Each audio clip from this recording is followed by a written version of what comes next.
సీతను గొంచుబోయే నవసీకృత చిత్తుడు వాడు. మార్కు వార్భూతములెల్ల నాడుకొన మొన్నను నీవును వింటివా. పరిసీత గుణాంబుదిన్ వెదక వెళ్ళుచు నుండెను మింట. వేలుపౌ కోతి ఒకడు నూరుపుల గ్రుమ్ముచు భీకొని మిన్ను మిన్నుగా.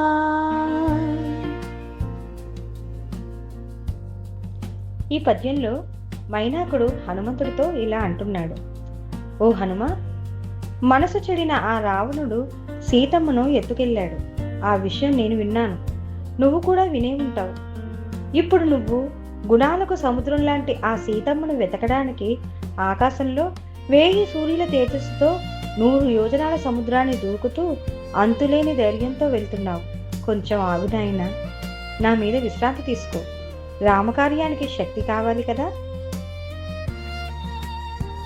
మైనాకుడు చెప్పేది ఏంటంటే, ఏదైనా పని మీద వెళ్ళేటప్పుడు మధ్యలో దొరికే సాయాన్ని కాదనకూడదు. అలసట తీర్చుకోవడం కూడా కర్తవ్యమే. ప్రతిపదార్థాలు: సీతను గొంచుబోయే, సీతమ్మను ఎత్తుకుని పోయాడు. నవసీకృత చిత్తుడు వాడు, మనసు చెడిపోయిన వాడు రావణుడు. మార్పు వాచ్యాశ్రితములెల్లా, ఆ విషయానికి సంబంధించిన వార్తలన్నీ నాదు కొన నేను విని ఉన్నాను. మొన్నను నీవునూ వింటి, ఇటీవల నువ్వు కూడా విన్నావు.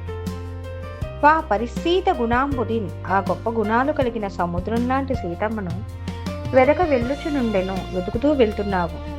మింట వేలుపో కోతి ఒకడు, ఆకాశంలో 1000 సూర్యుల కాంతి గల వాడివి అంటే హనుమంతుడు.